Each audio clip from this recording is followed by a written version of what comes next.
আসসালামু আলাইকুম। তো আমার আমার বাসায় আজকেও এসেছি। তো আমার বোন আর ভাবি বিকালে নাস্তা বুট আর চটপটি বাচ্চাদের জন্য করেছে। আর আমার বোনের মেয়ে যেটা আমার আম্মার বাসায় ভাড়া থাকে, ও হচ্ছে আমের চাটনি করে নিয়ে এসছে। এই তো পাঁপড়। বাচ্চারা সবাই খেতে বসেছে। সন্ধ্যার পরে মাগরিবের নামাজ পড়ে সবাই খেতে বসেছে। আম্মাকে নিয়ে আজকে ডাক্তারের কাছে গেছিলাম। আল্লাহ বাঁচিয়ে রাখলে কালকে ভারতের হাই কমিশনের কাছে অ্যাপ্লিকেশন করতে যাব। আম্মার শরীরটা খারাপ, আম্মা খুবই অসুস্থ। আম্মার জন্য সকালে এসেছি আমাদের বাসাতেই।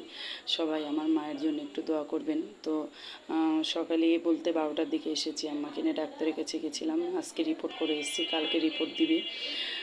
শনিবারের রিপোর্টটা ম্যাডামকে দেখানো হবে, যেহেতু ম্যাডাম বৃহস্পতিবার শুক্রবার 2 দিন বসে না, তো শনিবারের দিন রিপোর্টটা তুলে দেখাবো।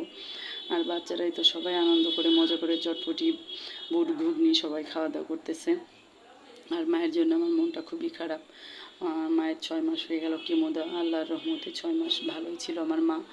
এখন আবার অসুস্থ হয়ে গেছে। আমার মায়ের জন্য সবাই একটু দোয়া করবেন, আল্লাহ যেন আমার মাকে সুস্থতা দান করে।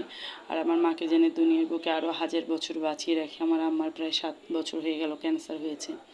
মায়ের জন্য যখনই মনে হয় তখনই খুব কষ্ট লাগে।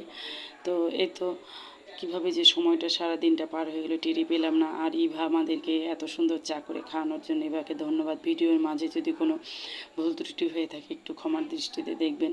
সব বাচ্চারা অনেক সুন্দর করে আনন্দ করতেছে আর খাচ্ছে, তাই আমি মনে করলাম একটু ব্লগটা করে নিই বা ভিডিওটা আপনাদের মাঝে একটু শেয়ার করে নিই। আসলে মায়ের বাসায় আসলে যখন যেভাবে আসনি কেন খুব ভালো লাগে। আর বোনের ছেলে মেয়েরা এত আনন্দ করে আমাকে পেয়ে বা আমার ছেলেদেরকে পেয়ে খুব ভালো লাগে। তাই আর শেষেই তো আমার চাটা আমি খাচ্ছি।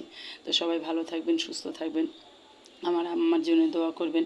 আসসালামু আলাইকুম, আল্লাহ হাফেজ।